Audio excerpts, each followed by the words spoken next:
My name is Marco Ciavolino, and I run a group called TechBrick Robotics. We're down there. I invite you guys to come by and test out our kids. And they asked me to join, talk about why robotics was an effective way to engage young students in K through 12. So, like some of you, I'm an accidental technologist. So, I have a master's in theology. I applied to Rutgers for civil engineering in 1975, but I was turned down. I went to be a music major, ended up at Dallas Theological Seminary, came up here, worked in early desktop publishing. And then 10 years ago, my daughter Amy, who's right here in 2003, got an RCX Lego kit, loved it. We went to a state championship. She said, I could do that better than all the other kids. And so we got a bunch of our homeschoolers together, and we started TechBrick. And here's Amy now, 2013, a senior developer at Etsy.com, for any of you Etsy fans out there. So I'm going to tell you a little bit how this story got here. So what are we? Unlike a lot of U.S. FIRST programs, and I invite you to come down to our booth and understand what that is, we're volunteer-driven, home, public, and private schools. We've had more than 400 young people go through our program in the last 10 years. Unlike other U.S. FIRST programs, we are open to the whole community, which you'll learn a little bit more later on. But we are focused on STEM education outreach, training young engineers, and we have the privilege of being housed on Aberdeen Proving Ground now in the new STEM Education Outreach Center, which they've already named SEOC. For those of you in the Army who will understand that that's very important. Who do we reach? This year, we had a huge explosion in registrations. We have 120 kids from our community, 50 adult mentors, half of which are PhDs. We have 36 local schools represented, 13 different teams across the 4 U.S. FIRST robotics programs, 5 through 18, more than 90 companies represented, and a ton of other things. And we've been very successful at this, which is what I want to talk to you about today. We've won more than 50 awards and certificates. We've been to the World Championships multiple times. And of course, for those of you that are not familiar with it, NI is heavily invested in this. You're going to hear from the chairman of LEGO this afternoon. NI is used for First LEGO League, First Tech Challenge, First Robotics Challenge. It's very, very effective. Our website, our little techbrick.com, literally reaches every country every day. This was a couple of days ago, just one little blip of our traffic, which is nuts. People download our resources all over the place. And we finally queried all our alumni. I hadn't done this. Right now, after 10 years, I've got 21 kids in college for largely technical programs. 1 graduate, who's my daughter. Here's our 5 kids at UMBC. If you live in this area, they're there. We've got 12 kids next year, including Ignacio back here, who's applied to MIT. Anybody has any ins on MIT? Talk to Ignacio. And 12 more the next year. So we've had great outcomes from what we've done. And the question is, how do we get from 8 kids in a homeschool in my living room to 208 people total with parents in 10 years? Here's some pictures over the years. Here's my son Jonathan. You can go down and see him. He's now 15.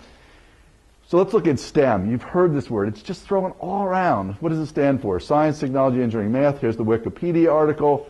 The fact is, it's a handy little acronym. It works great on proposals, but it doesn't work in real life. Why? Because for kids to be great technologists, they have to be broadly experienced. And we've found this over and over and over again.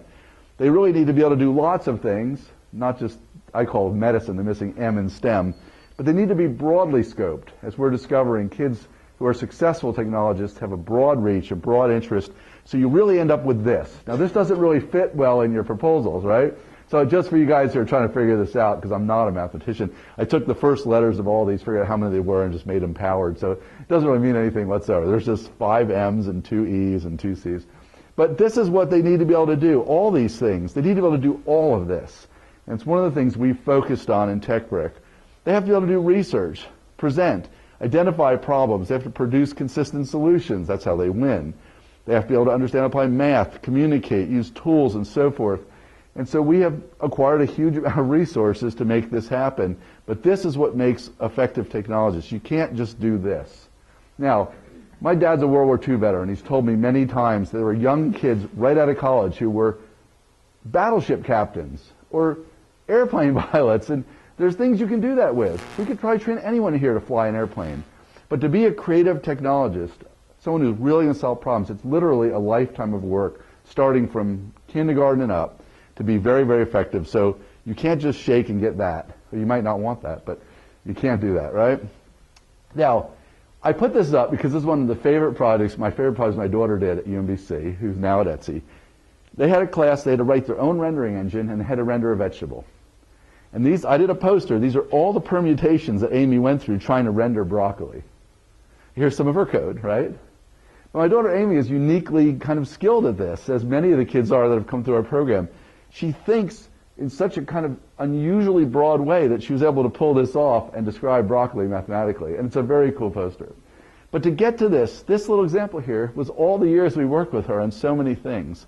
So let's talk about issues and why I think this is important. First of all, I love all kinds of science. But I remember doing the little volcano experiment. Everyone's done that, right? It's cool. Wow. Except you can't explain to a kid how that works. I bet you probably none of you can explain how it works. They can't see it. So the number one thing is robotics and mechanical type things, they can touch it. Tetrix, Lego, Vex, whatever you're using, they can touch it, they can feel it, they can handle it. Secondly is they can see it. The challenges, here's this year's FTC challenge, are visible. You can see it. You could come Tuesday night to Aberdeen Proving Ground and see the FLL and the FTC and FRC challenge and understand it in just a couple of minutes. So the challenge before them is something they can comprehend relatively quickly. Thirdly, they get results. And sometimes this is a bit sad, but they're immediate results. Even minute to minute. Here's two of our students this year working on this year's FLL challenge. They know minute to minute whether the robot's running. They know at the tournament within hours if they've won. They can see it quickly. It's not a long term. It's not a petri dish. It's not a huge experiment that runs months. They can see it minute to minute. So for kids, it's great because they really understand it. Next, integration. All of these programs that we're in, and again, we use US First, but there's Best Robotics, there's VEX, they're all great. They require kids to integrate in a way they wouldn't normally do in their life. You know, they kind of go day to day, they do their homework and so forth, but these things require them to really think about all the processes. And in First Lego League, it's particularly onerous because it's very rigid.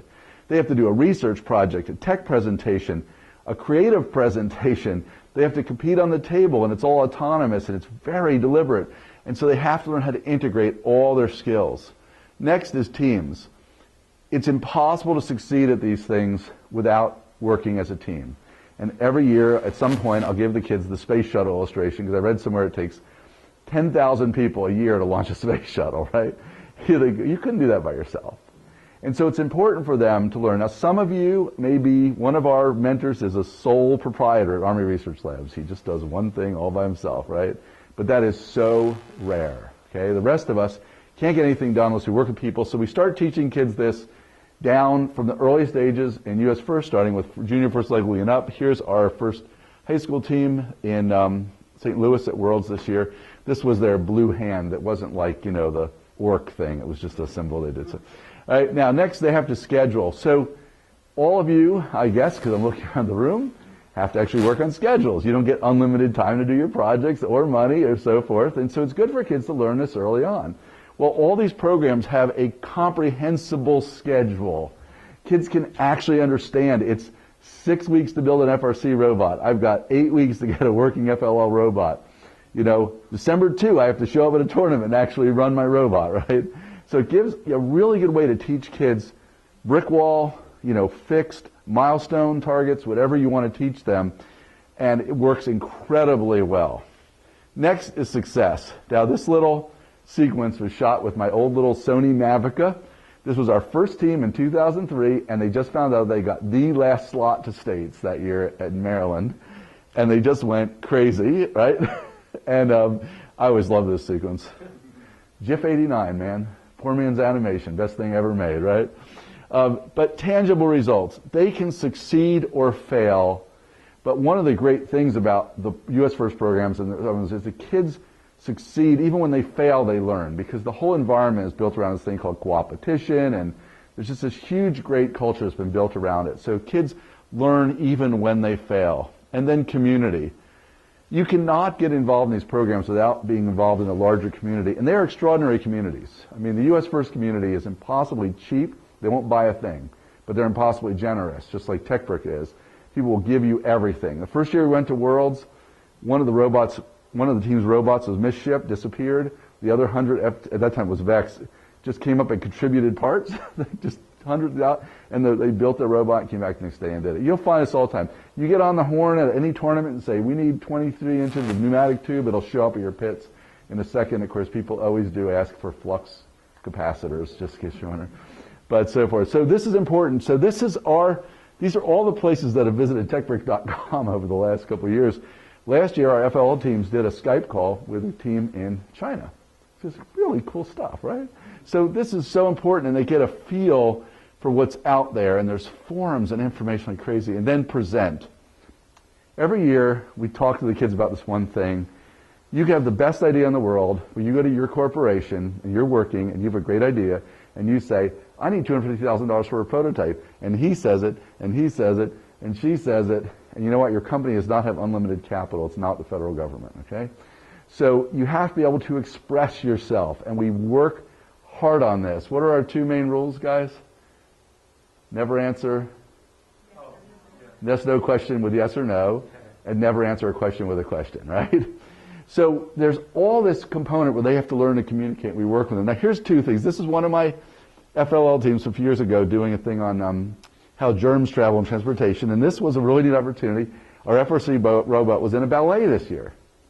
It got to be that contraption in Beauty and the Beast, and it shot frisbees into the audience, and it spun around, and its little pneumatic hand shot up when it got scared. And we've done that. We've done first pitches at baseball games. We've done all kinds of fun things that extend the reach, let kids talk. That's why we're here today. And I invite you to come down. Here's 3 of my students back here. Go beat them up at the booth, right? I give you just absolute permission to go beat them up. And then reach. Over the years, we've had a tremendous opportunity to reach out to a number of different organizations. Boys and Girls Club, Highland School, Maryland School of the Blind. We fielded the first blind FLL team in the country last year. Really cool, and kids would never get to do this. Outcomes, we have outcomes. We have kids all over the place. Here's Thomas, who was in the picture of my daughter at the beginning. He's our second Alpha student, graduates from Franklin Marshall this year, walked out of his summer internship with a job offer. He'll be working this fall. So we've had a tremendous run here. We are filing for a 501c3 this year. We intend to grow this. Our close association with the Army has been awesome. And I have just found over and over again, and my wife is now the STEM education director for Harford County Boys and Girls Clubs in Maryland. Same thing. Seeing them get engaged in this in a way that is just so stunning and so refreshing that you can hardly believe it. Their interest in science and engineering. So that's a little story of how we got there, some of the lessons we've learned. I invite you to come down to our booth, see our cool robots, beat our kids up a little bit, see if you can get them to say yes or no, right?